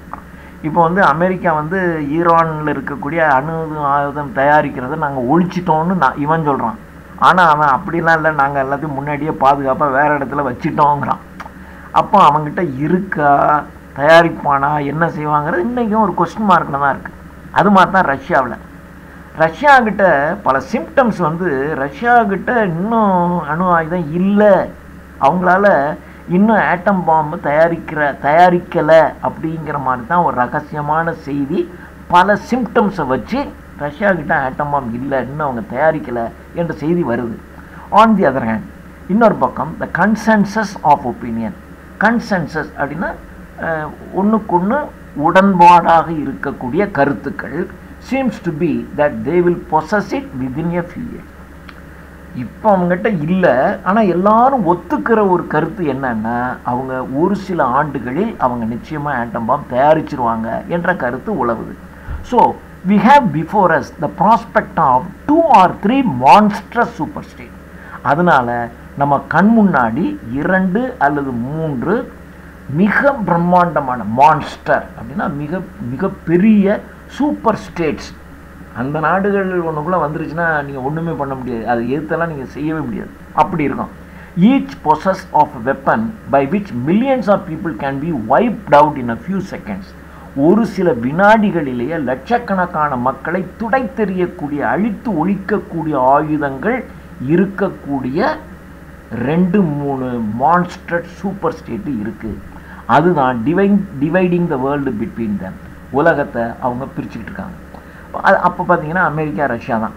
பல நாடுகள் அமெரிக்காவை சப்போர்ட் பண்ணும், சில நாடுகள் ரஷ்யாவை சப்போர்ட் பண்ணும். நாம் பார்த்தீங்கன்னா ரஷ்யாவை ரொம்ப சப்போர்ட் பண்ணுவோம், ஆனால் அதே சமயத்தில் கொஞ்சம் அமெரிக்காவையும் சப்போர்ட் பண்ணுவோம். இப்படி தான் நாம் இருந்தோம். It has been rather hastily assume. Hastily என்றால் அவசரமாக, அஸ்யூம் என்றால் யூகிக்கிறோம். என்னென்னா that this means bigger and bold bloodier war, மிகப்பெரிய ரத்தத்தை, அதாவது பிளட்டியர் வார் அப்படின்னா ரத்தம் சிந்தத்தக்க யுத்தங்கள். And perhaps and actual end to the machine civilisation. இதெல்லாம் பார்த்தீங்கன்னா இந்த பிக்கர் அண்ட் பிளட்டியர் வார்ஸுங்கிறது actual end to the machine civilisation. அதாவது இப்போ எந்திரங்களை வச்சு எந்திர நாகரிகம் அப்படி தானே வந்துச்சு. ஒரு காலத்தில் அக்ரேரியன் ரெவல்யூஷன், விவசாயத்தில் தான் எல்லாம் இருந்தாங்க. அப்புறம் இண்டஸ்ட்ரியல் ரெவல்யூஷன், பெரிய பெரிய பெரிய எந்திரங்கள். எந்த நாடு பெரிய பெரிய எந்திரங்களை வச்சுக்கிட்டு நிறைய உற்பத்தி பண்ணதோ அதுதான் ஒரு பலமான நாடு, அப்படி வந்துச்சு இல்லையா, தொழிற்சாலைகள். ஆனால் இப்போல்லாம் நீங்கள் என்ன இண்டஸ்ட்ரி வச்சுருந்தாலும் சரி, ஒரு சின்ன ஒரு குண்டத்தை கொண்டு வந்து உங்கள் இண்டஸ்ட்ரியெல்லாம் போட்டோம்னா உங்கள் அப்படியே கோயம்புத்தூரே அழிச்சிட்டு போயிடும், திருப்பூரையே காலி பண்ணிட்டு போயிடும். அப்போ உங்கள் மெஷின் சிவிலைசேஷனுங்கிறது அது ஒரு முடிவுக்கு கொண்டு வந்துடும். But suppose and really this is the likeliest development that the surviving great nations make a tacit agreement. ஒரு tacit agreement அப்படின்னா, tacit அப்படின்னா ஆக்சுவலாக சொல்ல மாட்டாங்க, ஆனால் நீங்கள் புரிஞ்சுக்கலாம். சொல்லாமல் புரிய வைக்கிறது, அதாவது சொல்லாமல் சொல்கிறது. சிலர் மௌனமாக இருப்பான், இவன் மௌனமாக இருந்தாவே நம்ம மேலே ரொம்ப காண்டில் இருக்காண்டான்னு நம்ம புரிஞ்சுக்கிறோம் இல்லையா, அது மாதிரி அது சொல்லாமல் சொல்கிறது. இதுதான் tacit agreementனு பேர், சொல்லாமல் புரிய வைக்கும். இதை நீங்கள் தெரிஞ்சுக்கணும். இப்போ என்கிட்ட ஆட்டம் பாம்பு இருக்குன்னா நான் வந்து உன்னை கொண்டுடுவேன்னா சொல்லணுங்கிற அவசியம் இல்லை. நீங்கள் தான் இதை கேர்ஃபுல்லாக புரிஞ்சுக்கிட்டு என்கிட்ட நீங்கள் அதுக்கு தகுந்தாப்புல நடந்துக்கணும். இது வந்து உங்கள்கிட்ட நான் சொல்லிக்கிட்டுலாம் இருக்க மாட்டேன். நீங்கள் எதாவது பண்ணீங்கன்னா உங்கள் மேலே போட்டு விட்டு போயிடுவான், அவ்வளோதான். அப்போ நீங்கள் என்ன பண்ணலாம், இது வந்து அட்டாமிக் பவர் உள்ள கண்ட்ரி, இந்த கண்ட்ரியோட ரொம்ப, இப்போ நீங்கள் சிலோன் வந்து நம்மளோட ரொம்ப மோதுமா, அது மோதாது. ஏன் மோதாதுன்னா நம்ம ஒரு ஆட்டம், ஒரு பெரிய பவர்ஃபுல் நேஷன். இப்போ நம்ம ஏதாவது ஒன்றுனா நம்ம ஏதாவது சொல்லிவிடுவோம் அப்படிங்கிறது பயந்து அவன் என்ன பண்ணுவான்னா டக்குன்னு சைனாக்கிட்ட போய் ஒட்டிக்குவான். பக்கத்தில் இவன் நம்ம மிரட்டுனா நமக்கு சப்போர்ட்டுக்கு ஆள் வேணுமேனு அவன் சைனாவுக்கிட்ட போய் ஒட்டிக்குவான். அந்த மாதிரி தான் செய்வான். ஸோ இதை தான் டாசிட் அக்ரிமெண்ட் அப்படின்னு பேர்.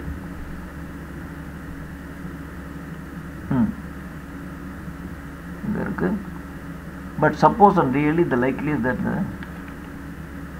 each possessed a weapon by which millions of people can be wiped out in a few seconds, dividing the world between them. It has been rather hastily assumed that this means bigger and bloodier wars and perhaps an actual end to the machine civilization.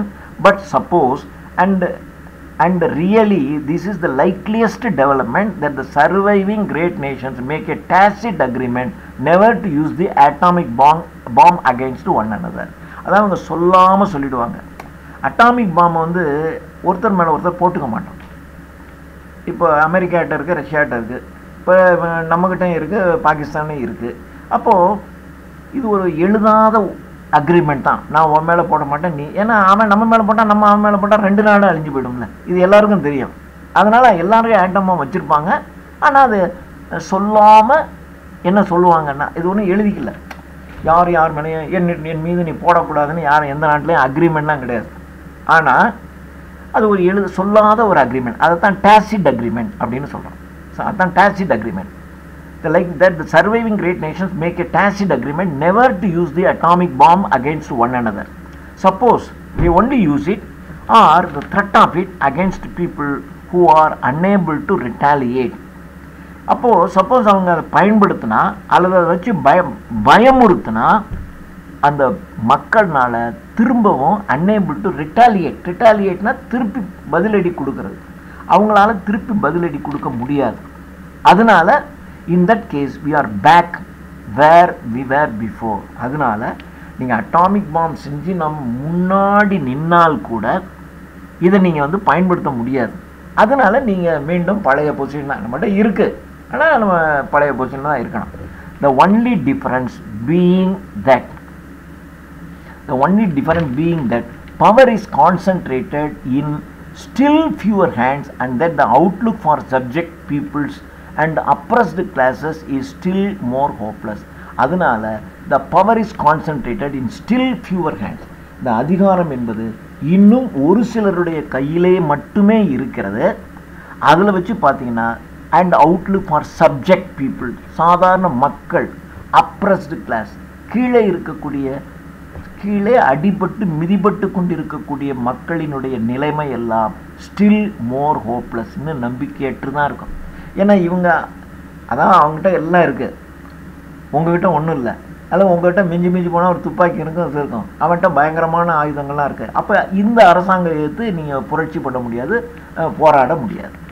When James Burnham wrote The Managerial Revolution, it seemed probable to many Americans that the Germans would win the European end of the war. அப்போது இந்த James Burnham அப்படிங்கிறவர் the Managerial Revolution அப்படிங்கிற ஒரு புத்தகம் எழுதினார். அதில் அதன்படி பல அமெரிக்கர்கள் என்ன நினச்சாங்கன்னா, ஜெர்மன் வந்து நிச்சயமாக இந்த வாரினுடைய முடிவில் ஐரோப்பாவை ஜெயிச்சிரும் ஜெர்மானியர்கள் அப்படி தான் நினச்சான். ஏன்னா அவன் ஜெர்மானியர்கள் சொல்லி அடித்தான். இன்னைக்கு காலையில் இந்த நாடு, அடுத்த நாள் இந்த நாடு அப்படின்னு சொல்லி எல்லாத்தையும் அடித்தான். ஆனால் அவன் நேரம் பாருங்கள், கடைசியில் போய் ரஷ்யாவுக்குள்ளே நுழைஞ்சான். ரஷ்யாவுக்குள்ளே நுழையும் போது அங்கே வந்து பயங்கரமான வின்டர் ஆரம்பிக்குது. அது வின்டர் ஆரம்பிக்குதுன்னா அவன் அதில் தாக்கு பிடிச்சிருவான், இங்கேருந்து போகிறவன் தாக்கு பிடிக்க முடியாது. இது இவங்களுக்கு முட்டாளுங்க. உள்ளே போயிட்டான். உள்ளே போனவுடனே அங்கே குளிர் தாங்க முடியல. அதே சமயத்தில் அவன் உள்ளேருந்து அடிக்கிறான், குளிர் தாங்க முடியாமல் இவன் வெளியே ஓடி வர்றான். பயந்து போச்சு. அமெரிக்காவும் உள்ளே வந்துருச்சு. இப்போ அமெரிக்கா உள்ளே வந்துருச்சு, அங்கே குளிர் ஏகப்பட்டதாக மாட்டிக்கிட்டான். அப்போ ஜெர்மனி தோற்று போச்சு. And it was therefore natural to assume that Germany and not Russia would dominate the Eurasian land mass. Eurasian அப்படின்னா யூரோப் அண்ட் ஏஷியா, ஐரோப்பா ஆசியா, இந்த 2 நாட்டையும் சேர்ந்ததுக்கு தான் யூரேஷியா அப்படின்னு பேர்.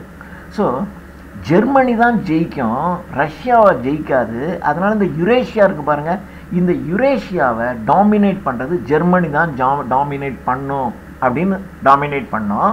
while Japan would remain master of East Asia, கிழக்கு ஆசியா பகுதியில் ஜப்பான் டாமினேட் பண்ணும், ஜெர்மனி யூரோப்லையும் ஆசியாவையும் டாமினேட் பண்ணும். இப்படி தான் எல்லாரும் முடிவெடுத்து வச்சுருந்தாங்க. This was a miscalculation. இது தப்பான கணிப்பாக போயிடுச்சு. But it does not affect the main argument.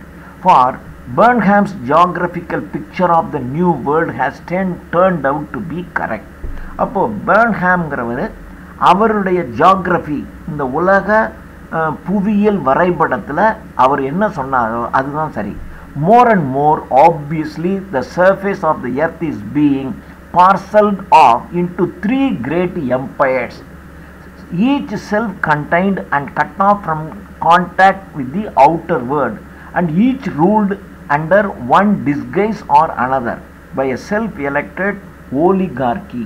So oligarchy அப்படின்னு சொன்னால் அதாவது ஒரு சின்ன குரூப்பு அது அந்த நாட்டையே கண்ட்ரோல் பண்ணும், அதுக்கு தான் oligarchyன்னு பேர். a small group which controls the whole nation, அது மாதிரி. So by a self-elected oligarchy அப்படின்னு சொல்லலாம். Burnham அது வந்து பார்த்துட்டோம். more and more obviously the surface of the earth is being parceled up into three great empires. இந்த உலகம் முழுவதையும் 3 மிகப்பெரிய சாம்ராஜ்யங்களாக நீங்கள் பார்சல் அதுக்குள்ளே நீங்கள் உள்ளடக்கிடலாம். ஈச் செல்ஃப் கண்டைன்டு, ஒன்று செல்ஃப் கண்டைன், அதுக்கு வேணுங்கிறத தனக்கு வேணுங்கிறத தானே வைத்து கொண்டு இருக்கக்கூடிய 3 மிகப்பெரிய சாம்ராஜ்யங்களாக நீங்கள் உலகத்தை அமைச்சிக்கலாம். Each self contained and cut off from contact with outer world, இன்னொரு நாட்டினுடைய உதவி தேவையில்லாத self contained. And each ruled under one disguise or another by a self elected oligarchy. இந்த ஒவ்வொரு எம்பையருமே செல்ஃப் எலெக்டட் oligarchyனால ரூல் பண்ணப்படுது. The haggling as to where the frontiers are to be drawn is still going on and will continue for some years. And third of the 3 super states, East Asia dominated by China, is still potential rather than actual. The haggling as to where the frontiers are to be drawn. So the haggling அப்படின்னு சொன்னால் ஒரு சின்ன தகராறில் திருப்பி அந்த தகராறை வலியுறுத்திக்கிட்டே இருக்கிறது, அல்லது ஒரு பார்கெயின். இப்போ நம்ம வந்து ஒரு கடையில் போய் ஒரு பொருள் வாங்குகிறோம், அவங்க 50 ரூபா சொல்கிறாங்க, நீ 45 ரூபாய்க்கு தரியான்னு கேட்குறான். அவன் இல்லை 49, இல்லை நீ 45 தான் அப்படின்னு நம்ம திருப்பி அதை அந்த பார்கெயின் பண்ணுறோம் இல்லையா, அந்த மாதிரி பார்கெயின் பண்ணுறது தான் என்னென்னு பேர், ஹேக்லிங் அப்படின்னு பேர். த ஹேக்லிங் ஆஸ் டு வேர் த ஃப்ரான்டியர்ஸ்னா எல்லை பகுதி are to be drawn is still going on. இந்த எல்லை வரையறை என்பது இன்னும் நடந்து கொண்டிருக்கிறது. And will continue for some years, இன்னும் சில ஆண்டுகள் அது தொடரும். And the third of the 3 super states, அந்த 3 சூப்பர் ஸ்டேட்ஸில் 3ஆவதாக இருக்கக்கூடிய அந்த சூப்பர் ஸ்டேட் ஆனது ஈஸ்ட் ஏஷியா. அது ஈஸ்ட் ஏஷியா, அதை சைனா டாமினேட் பண்ணிக்கிட்டு இருக்கு. Is still potential rather than actual. ஆக்சுவலாக அவ்வளோ வலிமை இருக்கான்னு சொல்ல முடியாது, ஆனால் சைனா ஒரு வலிமை வாய்ந்த நாடு. இப்போ இது சொல்லப்படுது 1937. ஆனால் இன்றைக்கி வந்து சைனா ரொம்ப வலிமையான நாடு தான், ரேதர் தேன் ஆக்சுவல். பட் அப்போ வந்து சைனா வலிமையான நாடா அப்படிங்கிறது ஒரு டவுட்ஃபுல்லாக இருக்கும். அது ஆக்சுவலாக அது வலிமையான நாடான்னு தெரியாது, ஆனால் அது ஒரு இன்றைக்கும் ஈஸ்ட் ஏஷியாவை டாமினேட் பண்ணிக்கிட்டு இருக்கு. ஏன்னா மிகப்பெரிய நாடு, அப்புறம் மிகப்பெரிய மக்கள் தொகையை கொண்டிருக்கக்கூடிய நாடு, இதெல்லாம் அதுக்கு ஃபேவர். எல்லா வளங்களும் அந்த நாட்டில் இருக்குது, இதெல்லாம் அதுக்கு ஃபேவரானது. அதனால தான் அது ஈஸ்ட் ஏஷியாவில் டாமினேட் பண்ணிக்கிட்டு இருக்கு. Is still potential rather than actual. But the general ட்ரிஃப்ட்னா சறுக்கல்னா சறுக்கிடுச்சு. நான் அந்த திட்டம் போட்டு ஜெயிச்சலான்னு பார்த்தேன், கொஞ்சம் சறுக்கிடுச்சுங்க அப்படின்னு சொல்கிறோம்ல, அது மாதிரி. But the general drift is அன்மிஸ்டேக்கபிள்.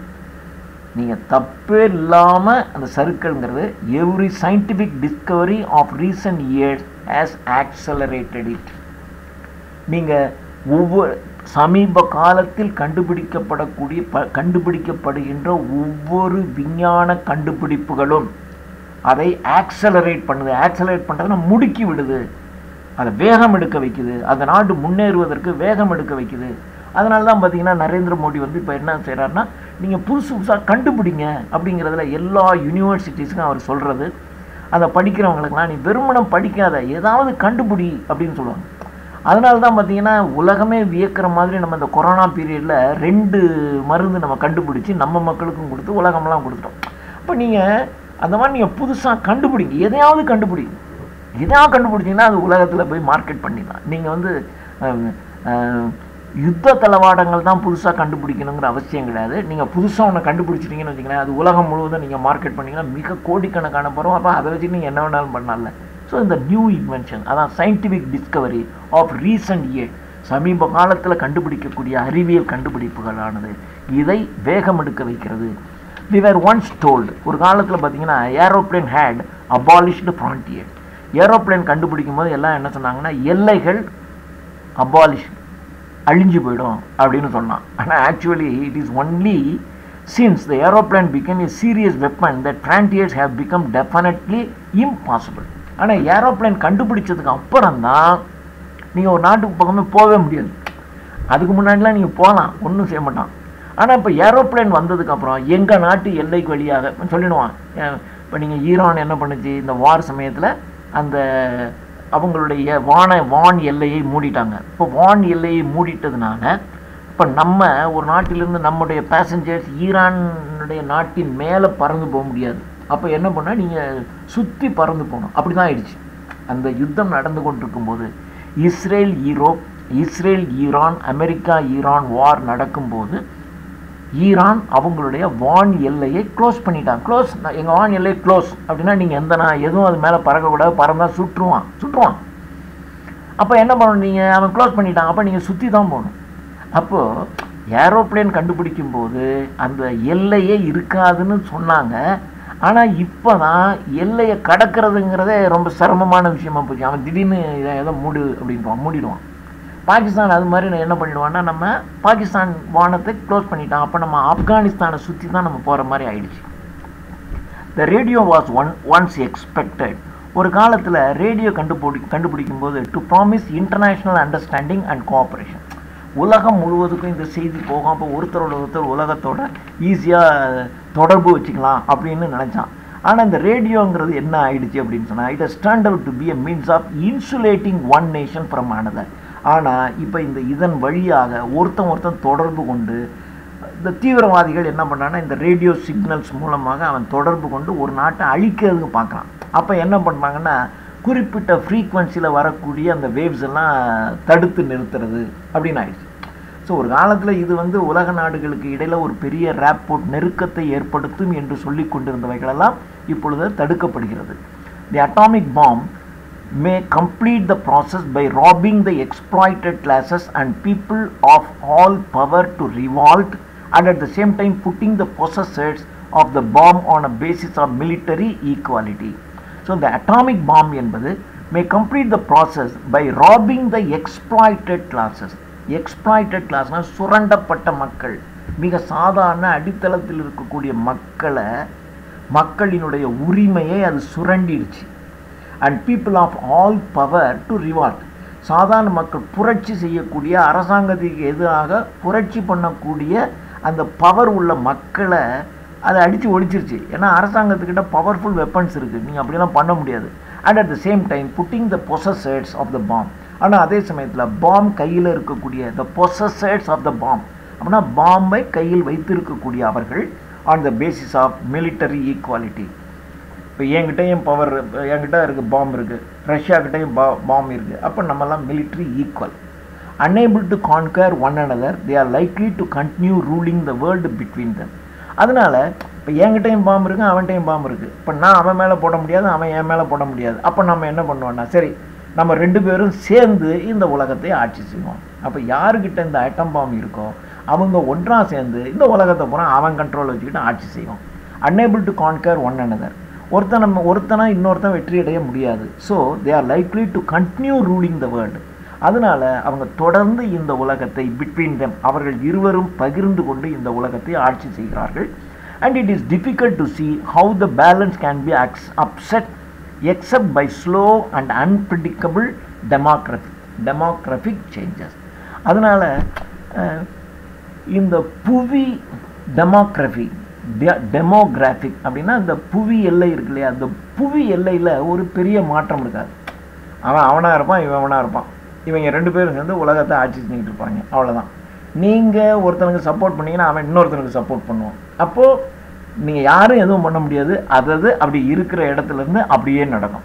For 40 or 50 years pass, 40-50 வருஷத்துக்கு முன்னாடி ஹஜ்ஜி வெல்ஸ் நமக்கு தெரியும், டைம் மெஷின் என்கின்ற டைம் மெஷின் அப்படிங்கிற ஒரு நாவல் எழுதின ஒருத்தர் ஹஜ்ஜி வெல்ஸு. அது மாதிரி இவர் எழுதின பூராமே சயின்டிஃபிக் ஃபிக்ஷன் தான், விஞ்ஞான கதைகள் தான் நிறைய எழுதியிருக்காரு. And others have been warning us. H G Wells மற்றவர்கள் நம்மளை எச்சரித்தாங்க that man is in danger of destroying himself with his own weapons. தான் கண்டுபிடித்த கருவிகளினாலேயே மனிதன் தன்னைத்தானே அழித்து கொள்வான் என்று ஹஜ்ஜி வெல்ஸும் மற்றவர்களும் ஒரு காலத்தில் சொன்னாங்க. Leaving the ants or some other gregarious species. Gregarious species அப்படின்னு சொன்னால் அதாவது சில ஸ்பீசிஸ், சில விலங்குகள் அல்லது சில பூச்சிகள், இது என்னன்னா கூட்டமாக வாழும் தன்மை உடையது. ஸோ இந்த கூட்டமாக வாழும் தன்மை உடைய இந்த விலங்குகள் இருக்கு பாருங்க, இது நம்மளை ஓவர்டேக் பண்ணிடும். இப்போ எறும்பு, இந்த தேனி, ஆடு மாடுகள், மாடெல்லாம் பார்த்தீங்கன்னா ஒரு கூட்டமாக இருக்கும். அது கூட்டமாக ஒரு 100 மாடு இருக்குன்னு வச்சுங்க, நீங்கள் ஒரு சிங்கம் வந்துச்சுன்னா அது எதிர்த்துரும். தனியாக ஒரு மாடு இருந்துச்சுன்னா சிங்கம் அடித்து கொண்டுடும். அதே சமயத்தில் 10 மாடு அங்கே சேர்ந்துருக்குன்னு வச்சுங்க, ஒரு சிங்கம் வந்துச்சுன்னா 10 மாடு சேர்ந்துச்சுன்னா அதை விரட்டிடும். அது மாதிரி இது ஒரு gregarious species to take over. ஒரு கட்டத்தில் யார் நம்மையே நாம் அழிச்சுக்குவோம். இந்த எறும்பு மாதிரி ஒரு கூட்டமாக வாழக்கூடிய உயிரினங்கள் நம்மளை ஓவர்டேக் பண்ணிடும் அப்படின்னு அவங்க சொன்னாங்க. Anyone who has seen the ruined cities of Germany, ஜெர்மனியினுடைய அழிந்த நகரங்களை பார்க்கும்போது, ஏன்னா என்ன பண்ணாங்க, இந்த வாரில் ஜெர்மனி அடிபட்டு போச்சு, 2ஆம் உலக யுத்தத்தில் தோற்று போச்சு. அப்போது ஜெர்மனியினுடைய பல நகரங்கள் அழிஞ்சு போச்சு. Will find this notion at least thinkable. So அதை நீங்கள் பார்க்கும்போதாவது நீங்கள் சிந்திக்கணும். இப்போ நீங்கள் இந்த இஸ்ரேல் ஈரான் வார்லேயே நீங்கள் டிவியில் பார்க்கும்போது இஸ்ரேலில் அல்லது அந்த ஈரானில் அந்த கட்டடங்கள்லாம் அடிச்சு, இப்போ இந்த பாலஸ்தீனத்துலலாம் பார்த்தீங்கன்னா எல்லா கட்டடங்களும் அப்படியே கிடக்கு. இப்போ நீங்கள் யோசிச்சு பாருங்கள், நம்ம வீட்டில் ஒருத்தன் குண்டை போட்டு நம்ம வீட்டில் ஒரு முக்கால்வாசி உடஞ்சி தொங்குது. அப்போ நீங்கள் என்ன பண்ணுவீங்க? அதான் நீங்கள் பிழைச்சிருந்தால் கூட அவங்க சொல்லுவாங்க, நாங்கள் மக்கள் மேலே போடுறதில்லைன்னு இவன் சொல்கிறான். மக்கள் மேலே போடலை, ஓகே, சுற்றி இருக்கக்கூடிய பஸ் ஸ்டாண்டை அடிச்சிட்டான், அதை அடிச்சிட்டான், ஹாஸ்பிட்டலாக அடிச்சு போச்சு, உடஞ்சி போச்சு. நம்ம வீடுங்களில் நிறைய வீடுங்களில் இந்த தெருவில் இருக்க பல வீடுகள் உடஞ்சி போச்சு. நீங்கள் என்ன பண்ணுவீங்க? மக்கள் எப்படி இருப்பாங்க? எவ்வளோ சிரமமாக இருக்காங்க. அதுதான். ஸோ இந்த ஜெர்மனியினுடைய இந்த அழிஞ்சு போன இந்த நகரத்தை பார்க்கும்போது அட்லீஸ்ட் திங்கபிள், நீங்கள் சிந்திச்சு பார்க்கணும். Nevertheless looking at the world as whole. நீங்கள் உலகத்தை ஒரு மொத்தமாக பாருங்கள். The drift for many decades, பல 10 ஆண்டுகள் has been not towards anarchy. Anarchy அப்படின்னு சொன்னால் ஒரு எதேச்சதிகாரம். நான் சொன்னதான் என்னை மீறி எதுவும் பேச முடியாது அப்படிங்கிறதான் அனார்கின்னு பேர். அந்த காலத்தில் அரசர்கள் ஒரு அனார்கிஸ்டாக தானே இருந்திருப்பான். அரசர் சொன்னான்னா அதுக்கு மேலே நீங்கள் எதுவும் பதிலாம் சொல்லவே முடியாது. உங்கள் பக்கம் 1000 நியாயம் இருந்தாலும் அரசர் இப்படி ஒன்று சொல்லிட்டாருன்னா நீங்கள் பேசாமல் தான் இருக்கணும். ஸோ இது மாதிரி அனார்கியா தான் இருந்திருக்கு. Nevertheless looking at the world as a whole, the drift for many decades, drift அப்படின்னா circle, for many decades has been not towards anarchy but towards the reimposition of slavery. So இப்போ உலகம் அனார்கியை நோக்கி போகலை, ஆனால் மீண்டும் அடிமைப்படுத்தப்படுதலை நோக்கி போகிறது. நீங்கள் பலம் இல்லைன்னு வச்சுங்க, பலவான்னு சொன்னதை நீங்கள் கேட்டுக்கிட்டு அவனை அட்ஜஸ்ட் பண்ணிக்கிட்டு வாழ்ந்துக்கணும். அதான் ரீஇம்போசிஷன் ஆஃப் ஸ்லேவரி நடக்கும். We may be heading not for general breakdown but for an epoch. Epochனா ஒரு யுகம்னு அர்த்தம். Epoch as horribly stable.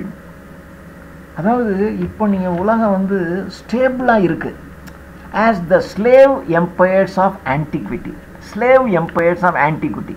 அந்த பழங்காலத்துலலாம் பார்த்தீங்கன்னா ஸ்லேவ் எம்பையர்ஸ் இருக்கும். அந்த மாதிரி, அதாவது கீழே இருக்கலாம் ஸ்லேவ், நீங்கள் ஸ்டேபிளாக தான் இருப்பீங்க.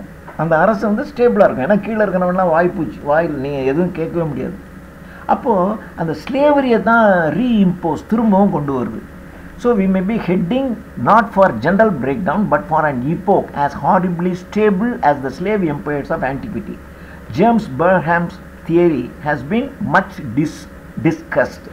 The James Burnham தியரியை மீண்டும் டிஸ்கஸ் பண்ணால், but few people have yet considered its ideological implications, that is, the kind of world view, the kind of beliefs and the social structure that would probably prevail in a state.